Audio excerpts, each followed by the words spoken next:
Hi everyone, today I'm going to be showcasing a fix for a problem that I have with the OtakuGames SCART switch and the donut dongle.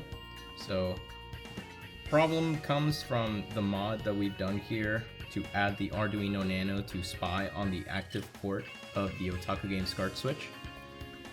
We are using a type of serial known as push-pull. Now this differs from the one in the donut dongle. This is open drain. They work together just fine. We are able to still get data from the switch to the donut dongle and pass it through to the RetroTink. The problem is they're not the same, so there's going to be a few unwanted things. So for example, if I give power to the OtakuGames SCART switch, it is going to feed power through the 3.5mm port and the alt switch 1 port to the Nano. So we can demonstrate it here. You can see an LED has come to the Nano. There's no moving magic. It is fully unplugged, but it is still getting powered, as you can see from that LED. And you can see over here an LED and right here.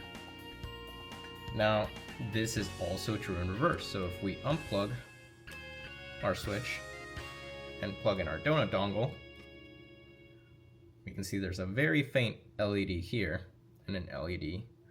Oh, there's none here because there's a diode to the power. But essentially this is known as backfeeding. We don't want this to happen. The way that we are going to be able to fix this and make our installation a little bit better is by using one of these. So this is a PCB I designed with help from Donuts with Dad that essentially translates that push-pull into open drain by using an SOT23 buffer. That's just a footprint. I don't know the actual part name, but it is changing it from push-pull to open drain. Now let's build this out and install it into our Nano here. It installs fairly simply. Right here we want to have the TX point. There is a 5V and there's a ground here and there's a 5V here. So we can simply, yep, that's the one. Put in some headers here and you can see there's some through-hole vias. Just like that. And then there's a headphone port here that we can just put our installation through. So let's go ahead and build that out and install it into our switch. Okay, let's start assembling our little board. These are the components that we're going to need. Some headers. These are 10k ohm resistors, 0805. These are 0.1 microfarad capacitors, also 0805. These are our buffers. And we need a headphone jack. So let's get started. Be sure to use plenty of flux. These are very small footprints.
And there we go.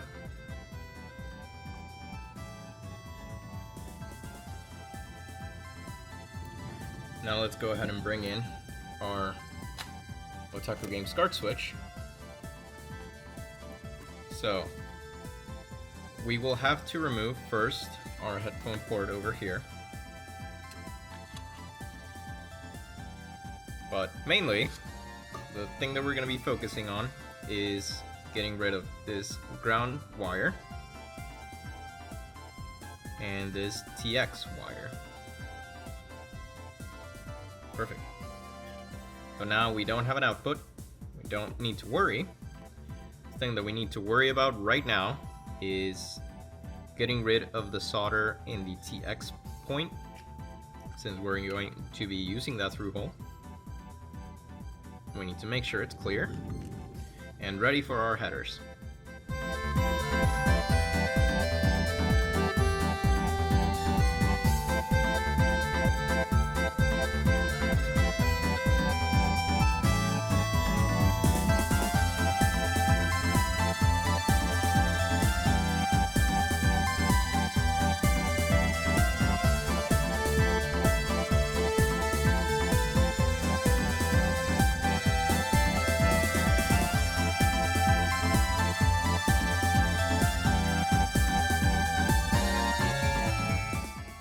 Okay, now our through hole is a little damaged, but it does still have a little bit of the pad, so it should still be good. Let's just go ahead and insert our board.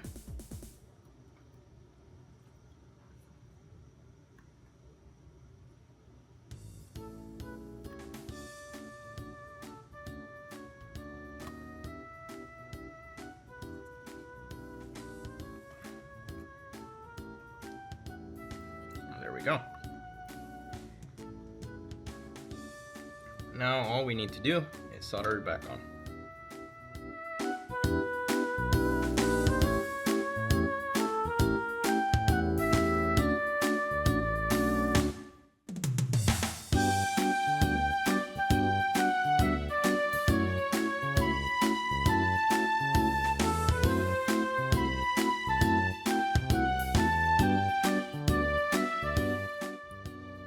Now, just to ensure we have nice clean connections, I'm going to go ahead and pull out my multimeter.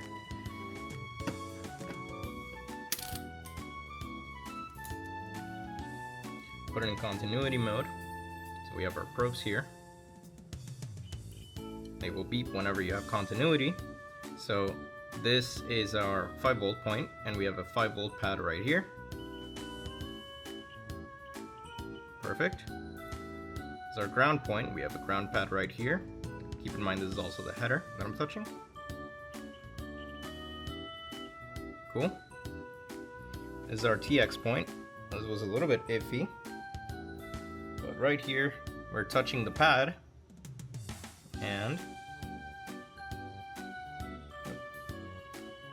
there we go. So this should work just perfectly.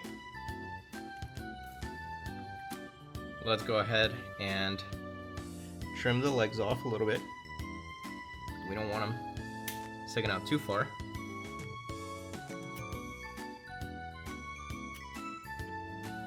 And okay, we can just put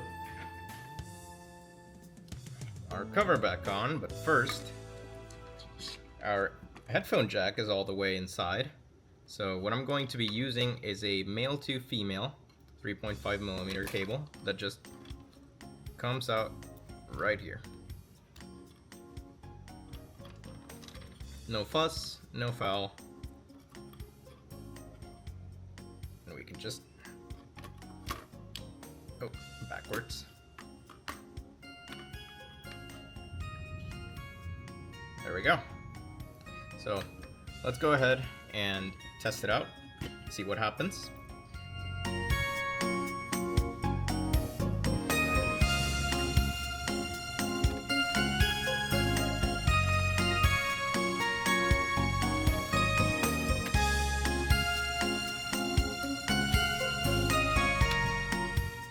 Okay, so here we are at our RetroTink. We can see that right now we are using an HDMI profile for my PS5. So let's go ahead, switch over to our OtakuGames SCART switch. We can see that's the one we modded. Once again, let's confirm. If we unplug it, we don't get any backfeed. Yep, no LEDs here. Let's plug it back in. Sorry, fumbling a little bit. And there we go. So let's start up our Sega Genesis. I'm gonna just go ahead and press the button here, but point the camera at the screen. Remember, we are using an HDMI profile, and this is over SCART. So what should happen is that the OtakuGames SCART switch will have a digital low pin, which will tell the Nano, which will go through the board that we just made, which will go all the way back to the donut dongle, which will go to the retro tape, and switch over from HDMI to SCART. Let's go ahead and do so here. And there we go. We can see the profile switched from HDMI to SCART, and our game is loading here.